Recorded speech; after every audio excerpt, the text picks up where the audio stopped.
The gavel struck the wooden block with a thunderous crack that echoed through the dusty town square of Millhaven Creek. Sold to the highest bidder for $50. Cordelia Whitmore's hands trembled as the iron shackles bit into her wrists, her worn calico dress hanging loose on her frame after months of meager rations. The jeering crowd parted as her new owner approached, not the tobacco-stained farmer she'd expected, but a tall Comanche warrior whose copper skin gleamed in the harsh September sun of 1847. "Name's Ayanna Crowfeather," he said quietly, his English touched with an accent that made her heart skip. "And you won't be working my fields." The auctioneer, Judge Mortimer Blackthorne, scowled as he counted his coins. "She's barren as a salted field Injun. 3 years married and not one child to show for it. You sure you want damaged goods?" Ayanna's dark eyes flashed dangerously. "A woman's worth isn't measured by her womb alone." He cut through Cordelia's bonds with a blade that sang through the air. "Can you ride?" Before she could answer, he lifted her onto his paint horse as if she weighed nothing at all. The crowd erupted in angry shouts, but Ayanna was already urging his mount toward the tree line where 5 other Comanche warriors waited in the shadows. "Why?" Cordelia whispered, her fingers instinctively gripping his buckskin shirt as they rode. "Why pay for a woman you don't even know?" "Because I know what it's like to be judged for things beyond your control," he replied, his voice carrying over the thunder of hooves. "My wife died bearing our 6th child 2 summers past. The tribe whispers I'm cursed to lose every woman I touch." As they crested the hill overlooking Millhaven Creek, Cordelia looked back at the settlement that had cast her out. Her husband, Wesley, had been a kind man, but when she failed to conceive after 3 years of marriage, the townspeople began their cruel whispers. After he died in a logging accident, those whispers became accusations. Surely God was punishing her barrenness by taking her husband. When the creditors came for Wesley's farm, they offered her a choice, the workhouse or the auction block. She had chosen the auction, praying for a farmer who might treat her kindly in exchange for honest labor. She hadn't expected salvation to come in the form of a grieving Comanche warrior. "I have 6 children waiting at home," Ayanna continued as they rode deeper into the wilderness, the youngest barely walking, the oldest just 16 summers. "They need a mother's touch, but I won't force that role upon you. You'll have your own lodge, your own choices. And if I choose to leave, then you leave. No chains, no debt. But winter comes soon, and the settlements won't welcome you back. Consider carefully." As the sun began to set, painting the sky in shades of copper and gold, Cordelia felt something she hadn't experienced in years' hope. Perhaps this wild gamble would lead to something more than mere survival. Perhaps it would lead to home. The Comanche village materialized from the prairie, like something from a fever dream. Dozens of buffalo hide lodges dotted the landscape along a crystal stream, smoke curling lazily from cooking fires as children's laughter carried on the evening breeze. But it was the 6 pairs of eyes watching her approach that made Cordelia's breath catch in her throat. "Children, come meet Cordelia," Ayanna called out as he helped her down from the horse. "She'll be staying with us through the winter." The oldest, a girl with her father's proud bearing and her mother's delicate features, stepped forward first. "I'm Zephira," she said in careful English. "These are my brothers and sisters Joaquin, Nalani, Dakota, little Winona, and baby Mahap." Each child was more beautiful than the last, with Ayanna's intelligent dark eyes and skin kissed by sun and sun wined. But Cordelia could see the wariness there too, the protective walls built around hearts that had already known too much loss. "Your English is excellent," Cordelia managed, still overwhelmed by the magnitude of her new reality. "Our mother insisted." "We learn." Joaquin, perhaps 14, replied stiffly. "She said the world was changing, and we needed to speak both languages to survive. Ayana's jaw tightened at the mention of his deceased wife, but his voice remained gentle. Lysandra was a wise woman. Now come, let me show you to your lodge. He led her to a smaller tipi set apart from the main cluster, its hide walls decorated with intricate beadwork depicting running horses and soaring eagles. Inside, buffalo robes covered the ground around a small fire pit, and wooden chests held folded clothing and personal items. This was hers? Cordelia asked quietly. No, this is yours. Ayana knelt to light the fire, his movement sure and practiced. I had it prepared when I decided to bid for you at the auction. You planned this? But how did you even know about the auction? He sat back on his heels, firelight dancing across his weathered features. Trading posts carry news along with goods. Word spread of the widow being sold for her husband's debts. It reminded me of my own situation, how the tribe whispers about my cursed touch, how no woman will consider marriage to a man who lost his wife in childbirth. Cordelia sank onto one of the buffalo robes, suddenly exhausted. So we're both outcasts. Perhaps. Or perhaps we're exactly what each other needs. He stood to leave, then paused at the lodge entrance. My children have been without a mother's gentle hand for 2 years. They're wild as mustangs, stubborn as mountain goats, and loyal as wolves. I won't ask you to love them, that must come. Naturally, if it comes at all. But if you can find it in your heart to care for them, they'll worship the ground you walk on. After he left, Cordelia lay awake on the soft robes, listening to the sounds of the village settling into sleep. Through the thin hide walls, she could hear Ayana's voice in the neighboring lodge, speaking softly in Comanche as he tucked his youngest children into bed. The tenderness in his tone made something deep in her chest flutter to life something she'd thought died with Wesley Dot when morning came. She woke to find a wooden bowl of stew and fresh bread waiting outside her lodge, still warm from the fire. A folded piece of paper bore a message in careful English script. Thank you for staying. Zephyra. As she ate, watching the village come alive around her, Cordelia realized she faced a choice more complex than simply staying or leaving. She could remain safely distant, fulfilling her role as caretaker without risking her heart. Or she could open herself to the possibility of family, love, and belonging, knowing that such gifts always came with the risk of devastating loss. The sound of children's laughter drew her attention to where little Winona was chasing chickens around the camp.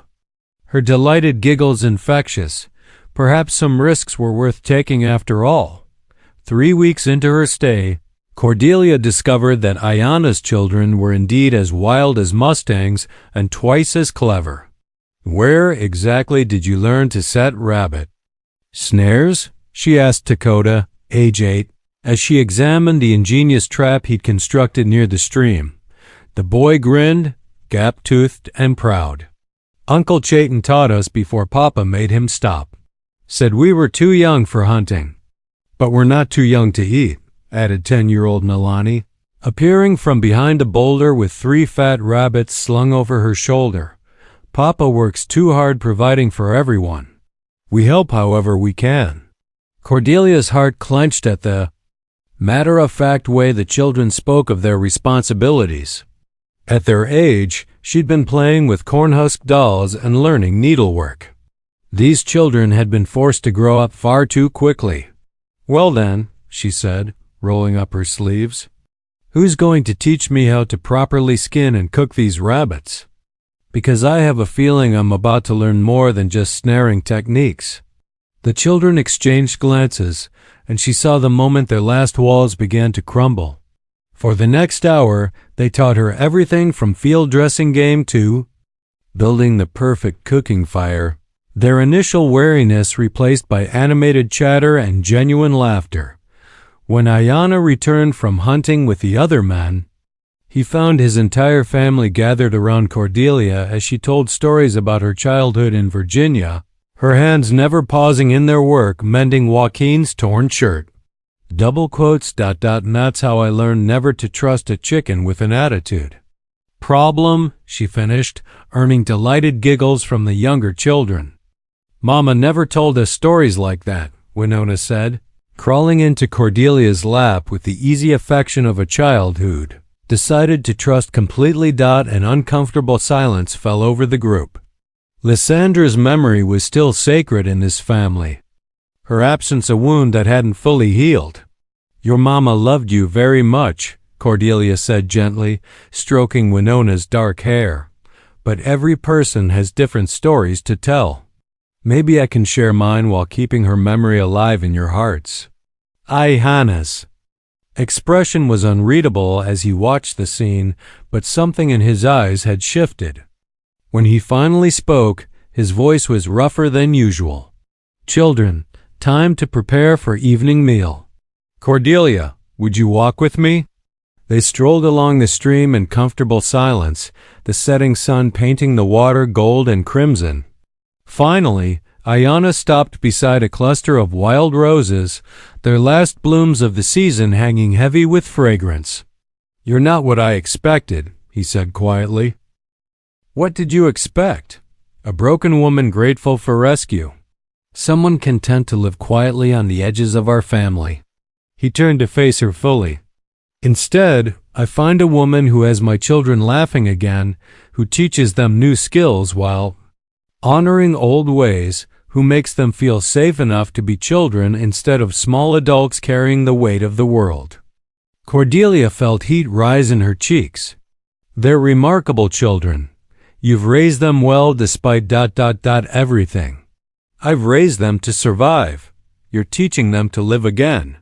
His hand lifted as if to touch her face, then fell back to his side. But I wonder, are you healing as well, or merely hiding your own wounds behind care for others?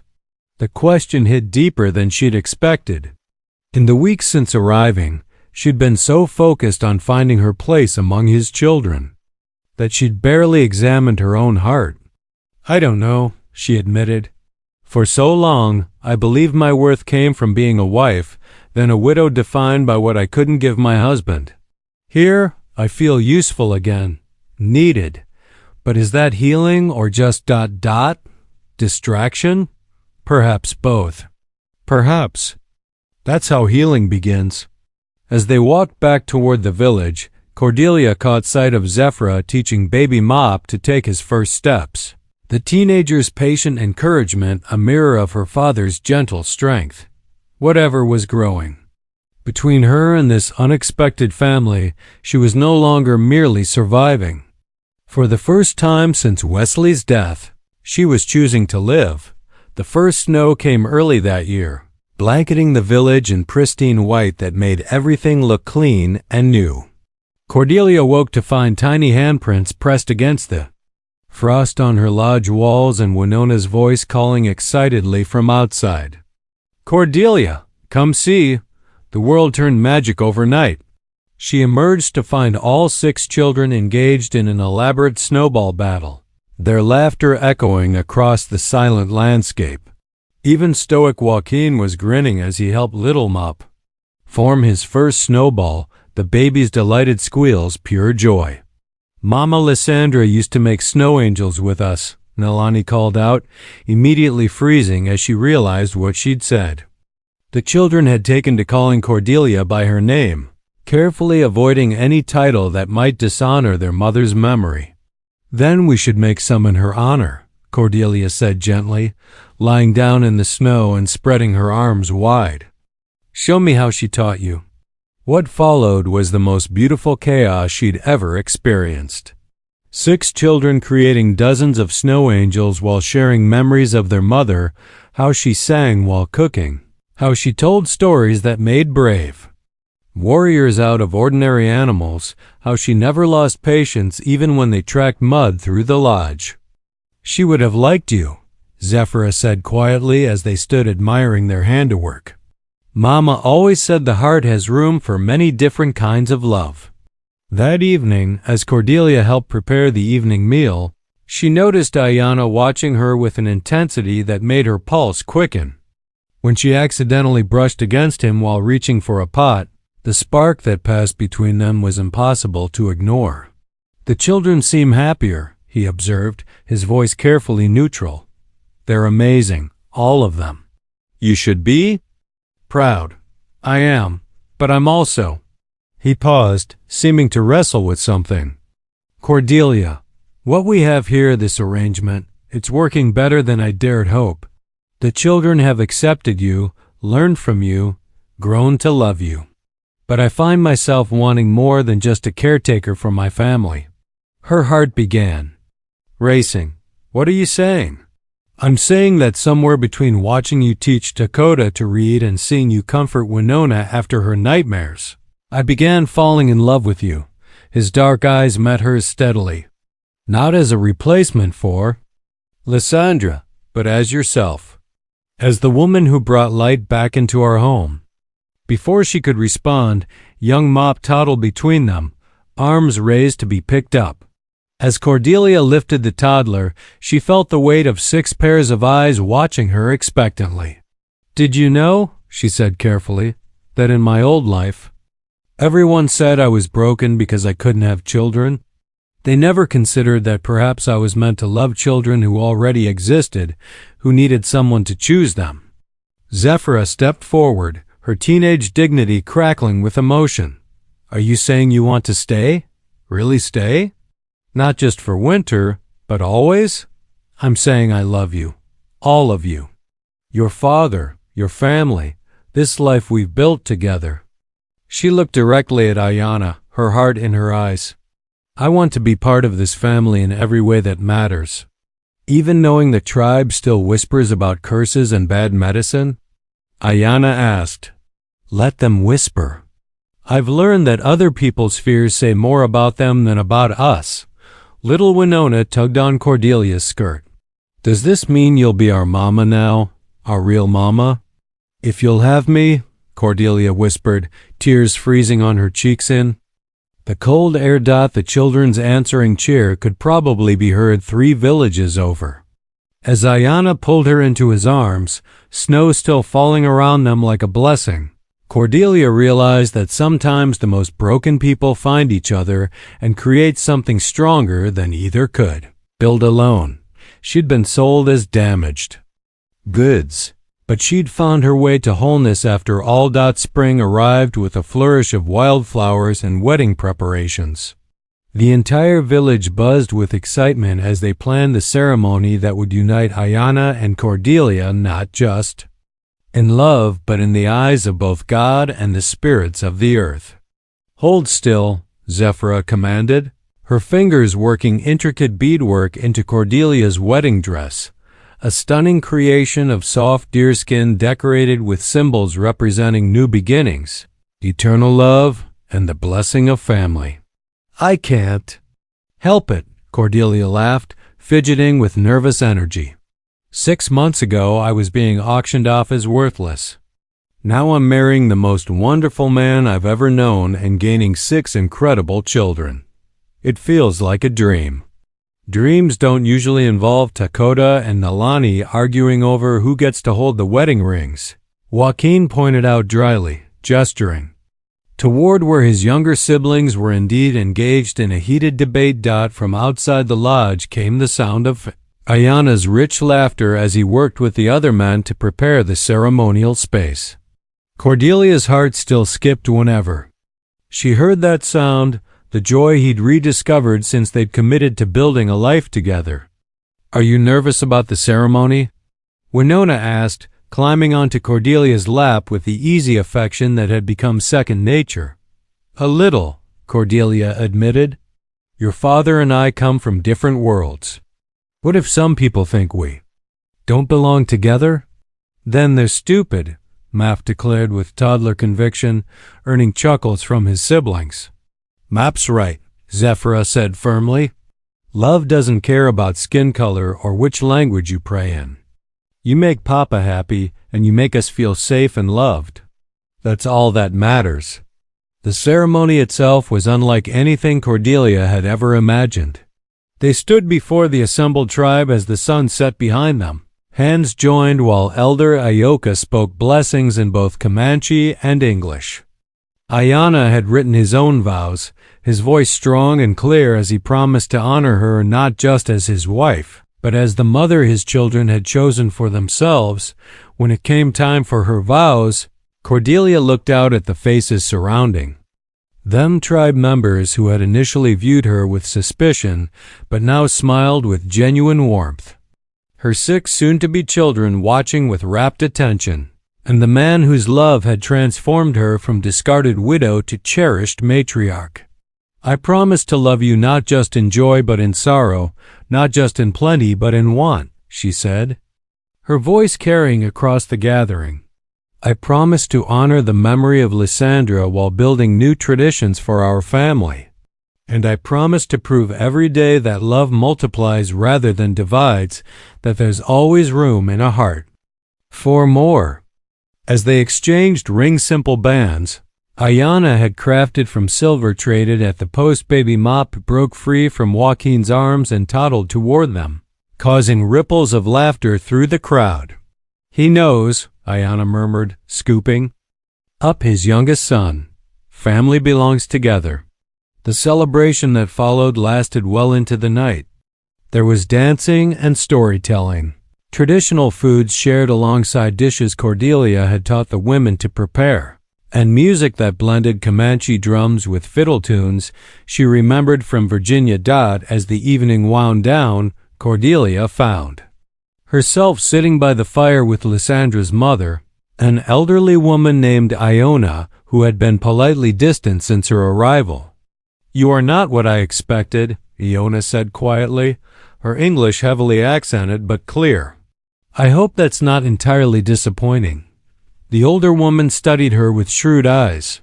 "My daughter was like spring rain, gentle, nurturing, bringing life wherever she touched. You are like summer lightning, powerful, transformative, impossible to ignore. Both are needed in their season. I never wanted to replace her memory. You could not if you tried. But you have brought my son back to life and given my grandchildren a mother who chose them freely. Lysandra would be grateful."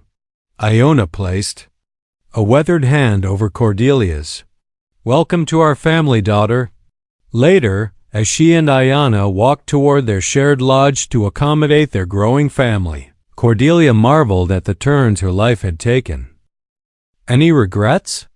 Ayana asked, as if reading her thoughts. She looked back at the lodge where their children were settling in for the night, listened to their sleepy voices calling good nights, felt the solid warmth of her husband's hand in hers. "Only that it took so long to find my way home." 2 years into their marriage, Cordelia woke to find Winona shaking her gently, the 8-year-old's face pale with worry. "Mama Cordelia, something's wrong with Mapa. He's burning up and won't stop crying." Instantly alert, Cordelia hurried to where 3-year-old Mop lay restless and feverish, his small hands reaching for her as soon as she appeared. His forehead blazed with heat, and his breathing came in quick, shallow pants. "Get your father," she instructed Winona, already beginning the cooling treatments her own mother had taught her years ago. "And ask Zephyra to bring cool water and clean cloths." Within minutes, their lodge was a hub of quiet activity. Ayana knelt beside the bed, his warrior's composure cracking as he watched his youngest son fight the fever. "How long has he been like this?" Cordelia asked, gently sponging Map's burning skin. "He seemed tired yesterday, but children get tired," Ayana said, guilt heavy in his voice. "I should have noticed sooner." "You couldn't have known. Children can go from healthy to sick in hours." She continued her ministrations, drawing on every remedy she'd learned from village healers and frontier midwives. "We need to keep him cool and get fluids into him whenever possible." For 3 days and nights, they took turns watching over Mape. The other children helped without being asked. Joaquin, now 16 and strong as his father, carried water and kept the fire going. Zephyra prepared broths and teas from healing herbs. The younger ones stayed quietly nearby, offering small comforts like favorite toys and softly sung lullabies. On the third night, as Cordelia dozed in her chair beside Mop's bed, she woke to find Ayanna staring at his son with haunted eyes. "Lysandra died of fever," he whispered. 3 days of burning heat, just like this. I couldn't save her, couldn't do anything but watch her slip away." Cordelia's heart clenched as she understood the demons he was battling. "This isn't the same, Ayanna. Mop is strong, and we caught this early. He's going to be fine." But even as she spoke the words, doubt gnawed at her. What if she was wrong? What if she lost this precious child who had called her Mama from the moment she'd learned to speak his name?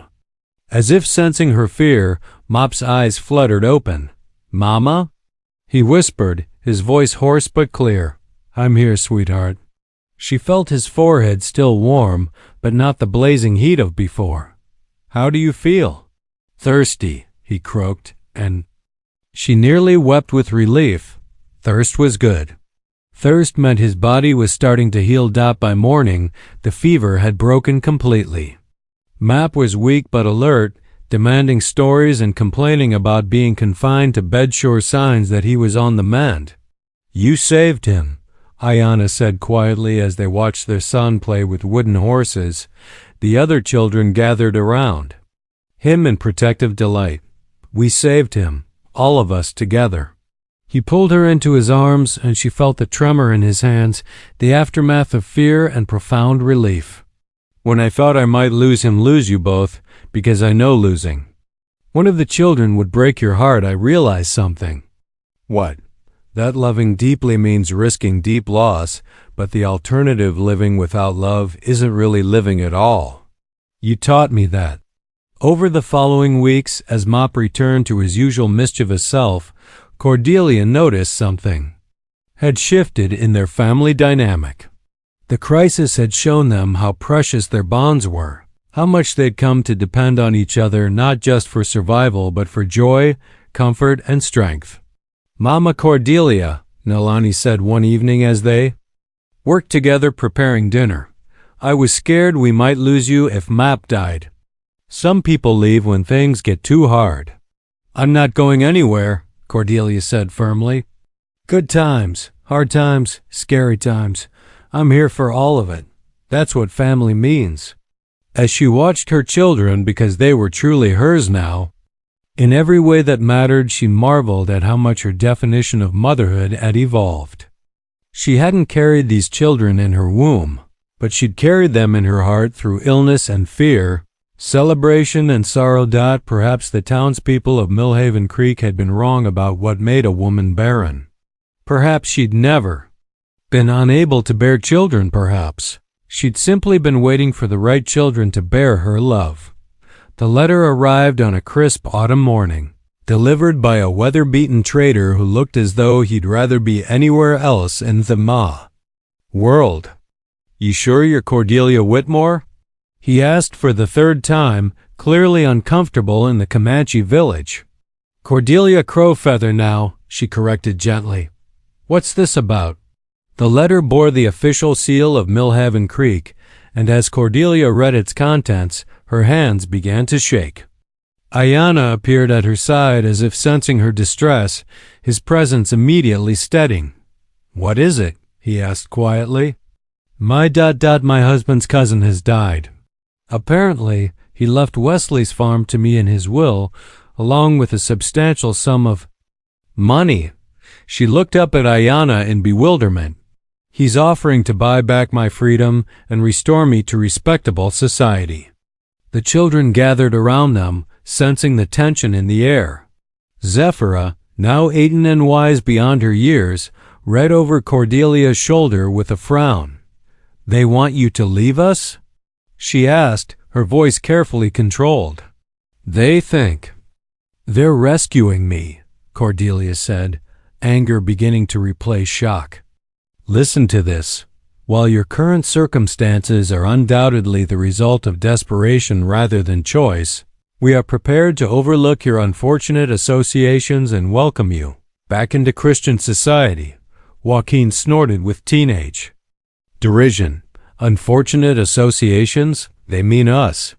They mean your father and I, Cordelia corrected. Because apparently, love between people of different races is automatically suspect. Ayanna's jaw tightened, but his voice remained level. What will you do? The fact that he asked rather than demanding she stay spoke volumes about the man she'd married. He trusted her to make the right choice, even if it might break all their hearts.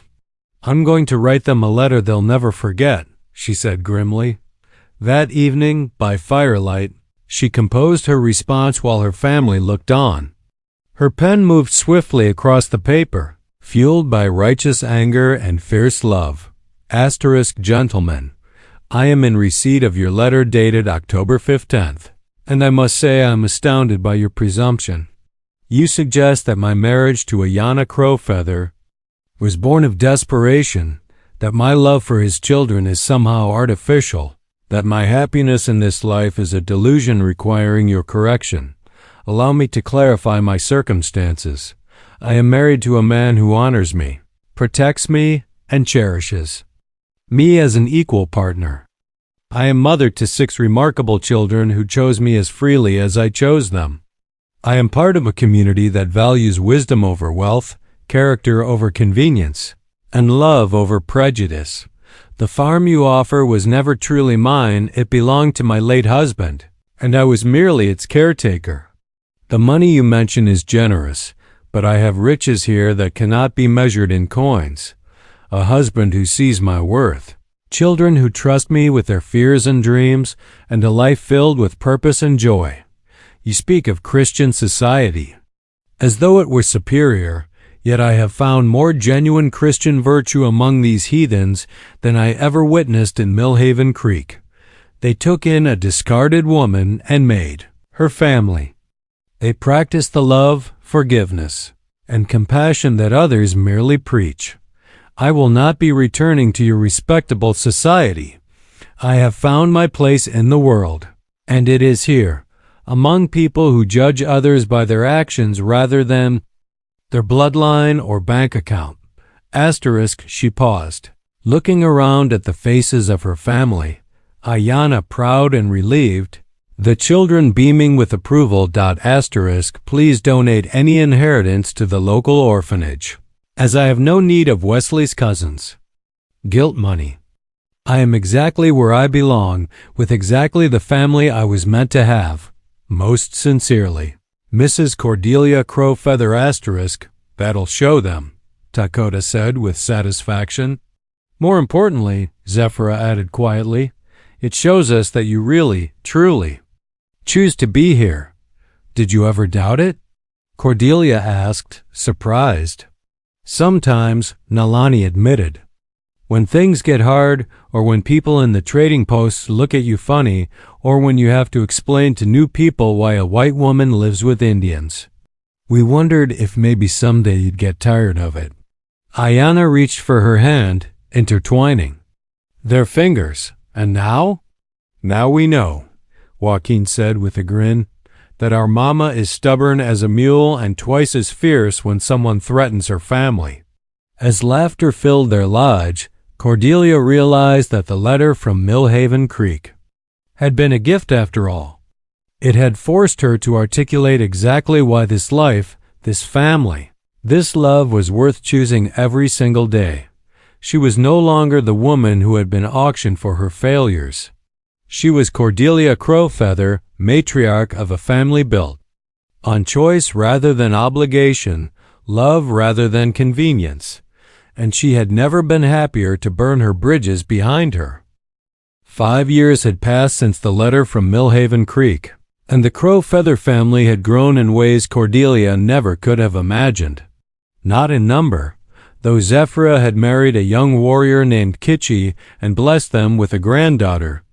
In depth of love and understanding that comes only with weathering life's storms together. The current storm was more literal than metaphorical. A late spring blizzard that had trapped them in their lodges for 3 days running. Cordelia emerged from the main lodge to check on their food stores and nearly collided with a figure struggling through the driving snow. "Help!" The voice was female, young, and desperate. "Please, my baby." Without hesitation, Cordelia pulled the stranger into the warmth of their lodge. The woman was clearly white, probably no more than 17, with hollow cheeks and frightened eyes. In her arms she clutched a bundle that barely moved. "Ayanna," Cordelia called, already stripping the wet clothes from the shivering girl. "We need hot food and dry blankets." Her husband appeared instantly, taking in the situation with a warrior's quick assessment. While he built up the fire, Cordelia examined the infant, a tiny girl, perhaps 6 months old, burning with fever and struggling to breathe. "What's your name, sweetheart?" Cordelia asked gently as she began treating the baby with the healing knowledge she'd accumulated over the years. "Mercy Caldwell," the girl stammered. "We were traveling to Oregon Territory when the storm hit. The wagon broke down, and Pa said we should make for shelter, but then he and Ma both took sick, and the baby got worse, and I didn't know what to do, ... Where are your parents now?" Ayanna asked quietly. Mercy's face crumpled. "Dead. Both of them 2 days ago. I've been carrying little Ruth, trying to find help, but the storm ... She dissolved into exhausted sobs. Cordelia's heart clenched as she recognized the devastating combination of grief, fear, and responsibility that had aged this girl beyond her years. She'd been a child forced to become an adult overnight, just like Ayanna's children after their mother's death. "You found help," she said firmly. "Both of you are safe now." The next hours were a blur of activity. While Cordelia worked to break the baby's fever, the older children rallied around Mercy with the same instinctive compassion they'd once shown her. Joaquin, now 20 and married with a child of his own, brought food and gentle words. Nalani and Dakota shared stories to distract her from her fears. Even little Mappa, now 5, offered his favorite blanket for baby Ruth. By morning, Ruth's fever had broken, and Mercy had told them the whole heartbreaking story. Her family had been farmers driven off their land by debt, hoping to start fresh in Oregon. They'd had nothing but hope in each other until the storm took everything but hope away. "What will happen to us now?" Mercy asked, clutching her sister protectively. "You'll stay with us," Cordelia said without hesitation. "For as long as you need. But we're not." Mercy glanced around at the Comanche decorations, the mixed-race children, the evidence of a life completely foreign to her experience. "We don't belong here." "Belonging isn't about blood or birth," Ayanna said gently. "It's about choice and love. My wife was once a stranger who needed shelter too." "Really?" Mercy looked at Cordelia with new interest. So Cordelia told her story. The auction, the desperate flight from judgment, the gradual building of family bonds stronger than genetics. As she spoke, she watched Mercy's expression change from bewilderment to hope. "You mean people can really start over? Really build new families?" "Look around you," Zephira said, bouncing her own baby daughter on her knee. "Every person in this lodge chose to be here, chose to love each other, chose to build something beautiful together." Over the following weeks, as spring finally conquered winter's last stand, Mercy and baby Ruth settled into the rhythm of Crowfeather family life. The teenager proved remarkably adaptable, learning Comanche customs with the same determination that had kept her and her sister alive during their ordeal. "She reminds me of someone," Ayanna observed one evening, watching Mercy teach Ruth to clap her hands while the other children cheered encouragement. "Who?" Cordelia asked, though she suspected she knew. "You. That first day when you chose to stay, to fight for belonging instead of settling for mere survival." Cordelia smiled, remembering her own journey from auction block to beloved matriarch. The difference is, Mercy's younger. She has more time to grow into who she's meant to be. But even as she spoke the words, she could see that Mercy was already becoming exactly who she needed to be, a fierce protector of her baby sister, a bridge between cultures, a young woman learning that family could be chosen rather than simply endured. The real test came when traders brought news that surviving relatives in Missouri were looking for the Caldwell girls, offering reward money for information about their whereabouts.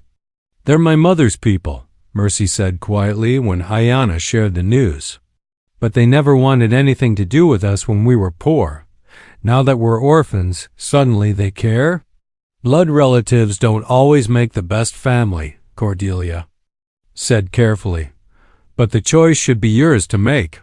Mercy looked around at the lodge that had become home, at Ruth babbling happily in Nilani's arms, at the faces of people who had welcomed them without question or condition. "I choose here," she said firmly. "Ruth and I choose this family, this life. If my relatives in Missouri really cared about us, they would have helped when Peah was losing the farm. They want us now because they feel guilty, not because they love." "U.S. Are you certain?" Ayanna asked. "Life here isn't always easy. There will be challenges, prejudice, hardships." "There are challenges everywhere," Mercy replied with wisdom beyond her years. "But here, I face them surrounded by people who love me. That makes all the difference." So the Crow-Feather family grew by two more, bound not by blood but by choice, love, and mutual protection. As Cordelia watched Mercy blossom into a confident young woman and Ruth take her first steps toward a future full of possibilities, she marveled at how life had a way of bringing the right people together at exactly the right moment. 10 years had passed since that snowy rescue, and the Crow-Feather compound now sprawled across a full valley, home to 3 generations of chosen family. Cordelia, now in her 40s with silver threading through her dark hair, sat on the porch of the main house watching her extraordinary legacy unfold before her eyes. Joaquin and his wife had built a successful trading post that served as a bridge between the Comanche village and white settlements, proving that prosperity could come from cooperation rather than conflict. Zephyr ran a school that taught children of all backgrounds to read and write in both English and Comanche. While her husband Kitchi had become a respected peace negotiator, Nalani had married a Mexican vaquero and started a horse breeding program that produced the finest mounts in 3 territories. Dakota, now 23, served as a scout for the U.S. Army, using his unique position to prevent conflicts rather than escalate them. Even young Mape, at 15, showed promise as a healer, combining traditional Comanche medicine with techniques Cordelia had taught him. And Mercy Beautiful, fierce Mercy, had grown into a remarkable woman of 27 who ran a network helping displaced families find new homes and fresh starts, just as she and Ruth had found theirs. "Grandmother Cordelia." The voice belonged to one of Zephira's children, racing toward her with the boundless energy of youth. "Come quick. Great-grandmother Ruth is telling the story again." Cordelia smiled as she rose to follow her great-granddaughter. Ruth, baby Ruth, who had nearly died in that blizzard, was now 10 years old and the family's designated storyteller, spinning tales of adventure and courage that captivated children and adults alike. She found the entire extended family gathered. In the central courtyard, dozens of faces representing a beautiful tapestry of backgrounds, cultures, and dreams. At the center sat young Ruth, her dark eyes bright with the joy of a born performer. And that's how great-grandmother Cordelia taught us that family isn't about where you come from, Ruth was saying, but about who you choose to walk beside on life's journey. She showed us that love multiplies instead of divides, that there's always room for one more at the table, and that the strongest bonds are forged by choice rather than chance. As applause filled the courtyard, Ayanna appeared at Cordelia's side, his hair now silver white but his eyes still holding the warmth that had first captured her heart all those years ago. "Any regrets?" he asked, the same question he'd posed on their wedding night. Cordelia looked out at the faces surrounding them, children and grandchildren, nieces and nephews by choice rather than blood, friends who had become family and strangers who had found home. She saw Mercy teaching a group of newly arrived refugee children how to plant corn, watched Joaquin mediating a dispute between traders with patient wisdom, observed Zephira helping an elderly tribal member write a letter to distant relatives. Each person here represented a choice: to love instead of fear, to include instead of exclude, to build instead of tear down. The woman who had once been auctioned as worthless had become the cornerstone of a legacy that would endure for generations. "Just one," she said finally, leaning into her husband's embrace. "I regret that we can't live long enough to see all the amazing things these children and their children will accomplish." "Perhaps," Ayanna said thoughtfully, "that's the point. We plant trees whose shade we'll never sit in, love children we'll never see grow old, start stories whose endings belong to others. That's what makes life meaningful, knowing that what we build together outlasts what we could ever achieve alone." As the sun set over their valley, painting the sky in shades of gold and crimson, Cordelia felt a deep satisfaction settle into her bones. She had been sold as damaged goods and transformed that transaction into the foundation of something magnificent. Auction block where her old life ended had become the first step toward a destiny more beautiful than she could have ever imagined.